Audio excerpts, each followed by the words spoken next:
Halo, assalamualaikum warahmatullahi wabarakatuh. Selamat datang kembali di channel saya. Kali ini saya akan menunjukkan bagaimana cara melakukan proses disassembly atau pembongkaran untuk transmisi wheel loader, yaitu WA180 datar 1. Dan prosedurnya ini hampir sama dengan WA180 yang datar 3, cuma perbedaannya itu adalah jumlah daripada speednya dan letak-letak daripada urutan-urutan untuk catch spec-nya.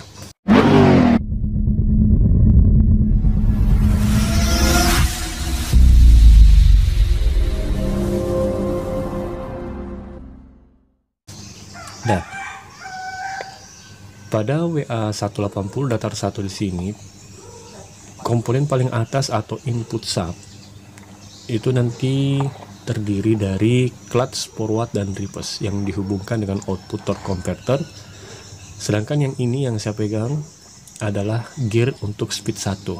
Sedangkan yang sebelah kiri ada clutchnya yang nanti akan menenjitkan antara sub 1 dan dihubungkan dengan sub yang ketiga di bagian bawah.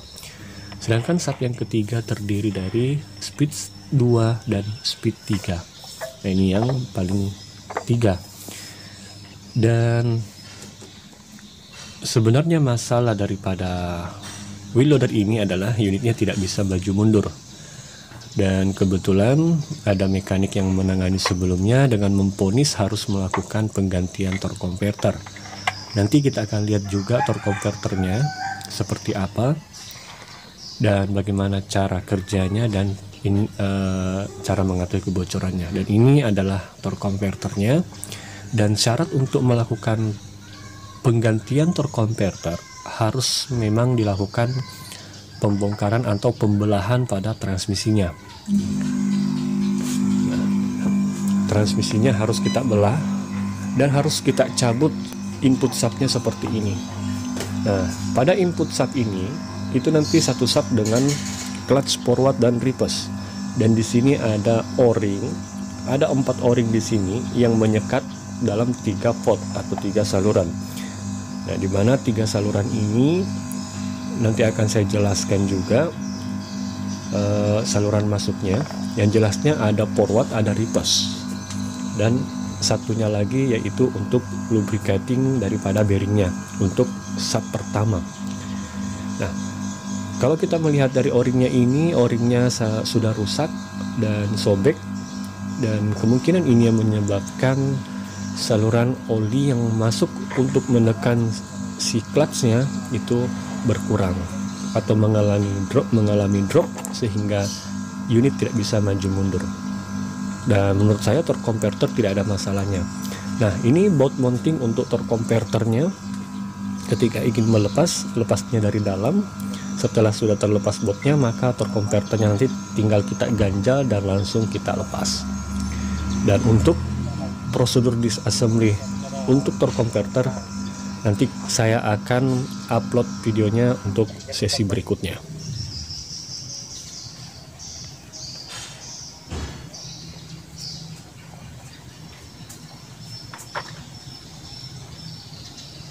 Nah, ini kita lagi proses untuk pelepasan torque converter.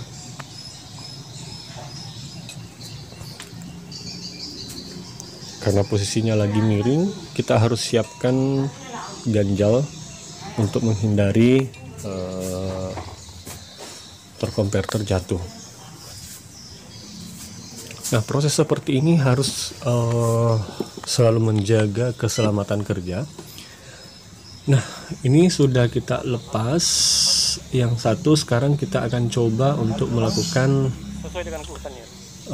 disassembly kembali untuk disk clutchnya. Jadi isinya itu cuma disk dan plate dan spring. Ya, kita akan buka satu persatu ya untuk memastikan urutan-urutannya, dan sekaligus nanti kita akan cek kondisi ketebalannya. Nah, ini adalah disknya, masih bagus ternyata. Nah, ini springnya, bentuknya seperti itu. Dan ini platnya. Ini kalau dilihat platnya ini sudah tergores dan karatan. Nah, ini kita ganti semua ya. Jadi sekali melakukan pembongkaran kita harus ganti bagian disk dan platnya.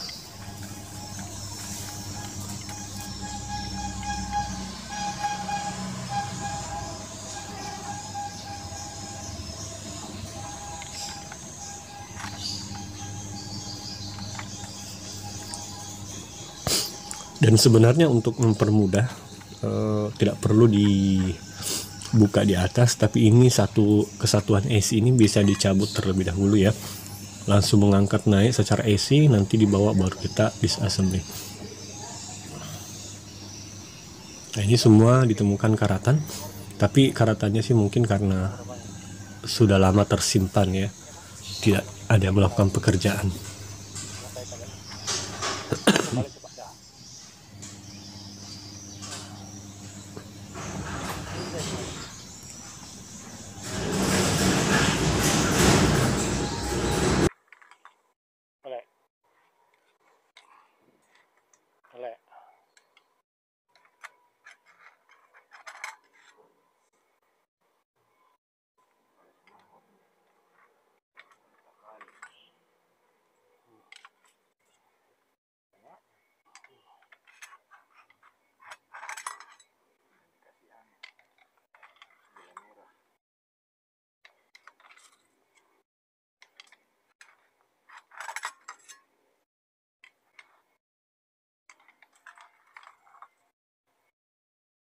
Bagus.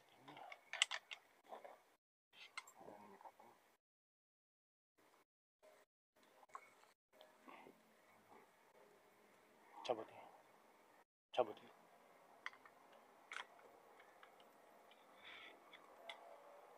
Ya.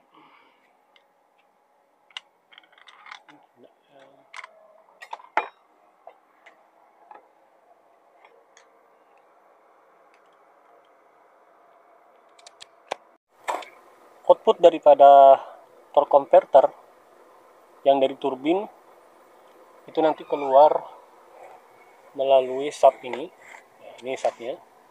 Nah, ini subnya di sini spline. Kemudian nanti dia akan memutarkan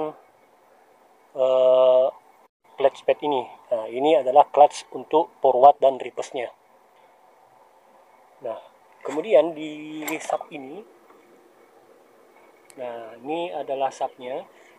Ini terdiri dari 3 jalur oli, sebelah kanan, tengah, dan sebelah kiri. Ini untuk jalur oli menuju ke forward, yang sebelah kiri untuk reverse, dan yang tengah adalah untuk jalur lubrikasi. Nah, ini kemarin masalahnya tidak bisa maju mundur karena disebabkan oleh kebocoran o-ring yang ada di sini. O-ringnya seperti ini. Nah, ini contoh o-ringnya. Ini patah-patah semua ya, sudah mengeras. Kemudian pada sub tengah di sini, ya, di sini ada khusus untuk speed 1. Ya, speed 1. Kemudian jalur olinya dia masuk di tengah-tengah sini. Ya, ini ada lubang dari bawah. Nah, kalau ini juga sudah mulai bocor. Ini harus diganti. Nanti putaran yang dari atas sini, gear, itu nanti akan dihubungkan dengan sini. Kemudian dia diteruskan melalui clutch ini. Ini adalah clutch 1. Nah, ketika ini engine atau terhubung, maka ini akan berputar. Ini adalah gearnya, bentuknya kecil. Nanti gear kecil ini yang memutar nanti gear yang besar di bawah ini. Nah, untuk sub yang satunya. Nah, sedangkan sub yang satunya di sini terdiri dari dua clutch. Ini punya speed 2 dan yang satunya punya speed 3. Nah, ini akan terpasang subnya dengan di dalam sini. Nah, ini di dalam sini ya. Coba cek. Nah, ini. Jadi perlu teman-teman ketahui ketika melakukan disassembly wajib melakukan pemeriksaan pada lubangnya ini. karena ini adalah silindernya, ya. Ini adalah silindernya, tempat o-ringnya nempel nanti. Begitu pula juga dengan ini, punya clutch 1, dan begitu pula juga dengan yang ada di dalam housing torque converter untuk gigi maju dan mundurnya. Sedangkan untuk clutch 1 ini masuk di bagian torque converter. Nah, lubangnya ada 3. Nah, ini ya, lubangnya ada 3 dalamnya. Ini punya maju, mundur, dan lubricating. Nah, ini juga harus diperiksa sebelum melakukan disassembly. Nah, ini sudah semua dilakukan pembongkaran, melepas secara AC dari sini. Sekarang kita periksa clutch-nya satu persatu. Nah, kemudian untuk clutch-nya di sini, ini bisa dilakukan pemeriksaan. Nah, ini contohnya sudah tipis, kemudian sudah banyak gesekan-gesekan yang terjadi. Nah, springnya juga ini sudah mulai kalah. Tapi kalau untuk disknya sih masih bagus. Kecuali untuk plate-nya ini sudah beberapa kali dilakukan pembongkaran, tidak pernah dilakukan penggantian. Ya, ini harus diganti semua. Nah, kemudian ada beberapa juga bearing yang sudah mulai oblak. Nah, kemudian torque converter, ya, ini torque converternya.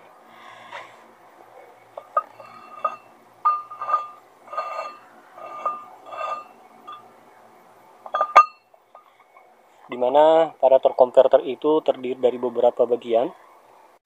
Ya. Ini adalah turbin. Yang besar ini adalah turbinnya. Nah, turbin itu biasanya dilengkapi dengan spline. Ini adalah turbinnya. Kemudian ketika saya lakukan pengecekan di sini tidak ada keretakan sama sekali karena informasi awalnya troubleshooting torque converternya mengalami kebocoran. Tapi setelah saya lakukan pemeriksaan ternyata tidak ditemukan kebocoran. Kemudian stator, ini stator namanya ya, untuk mengarahkan oli dalam torque converter. Ya, ini juga tidak mengalami kerusakan, bahkan posisinya ini masih bagus. Nah, yang terakhir ada pump. Pump nanti itu akan terpasang dihubungkan dengan flywheel. Jadi itulah nanti yang akan meneruskan ketika mesin berputar, maka pump akan berputar dan nanti oli akan dilemparkan ke turbin. Nanti turbin ini bagian bawah yang berputar, yang ada sirip-siripnya sini, itu nanti akan berputar melalui spline ini dan diteruskan ke sub untuk forward dan reverse-nya. Nah, ini sini nanti akan masuk ke sini untuk forward reverse dan memutar speed maju atau up untuk maju atau mundur. Nanti kecepatannya diatur oleh yang dua ini. Ini dua ini yang ngatur kecepatannya. Ini speed 1, ini speed 2, dan ini speed 3. Sedangkan yang sana itu hanya untuk maju dan mundur saja. Oke, mungkin kali ini untuk pengecekan ketika melakukan pembongkaran, ya, prosedurnya. Kemudian bearing juga harus dipastikan ya, jangan sampai oblak. Ini kelihatan ya, kalau dilihat ini sudah sangat oblak sekali. Nah, ya. Jadi ini wajib diganti. Oke, sekian untuk pembongkaran kali ini. Nanti kita akan lanjutkan mengenai proses pemasangan untuk berikutnya.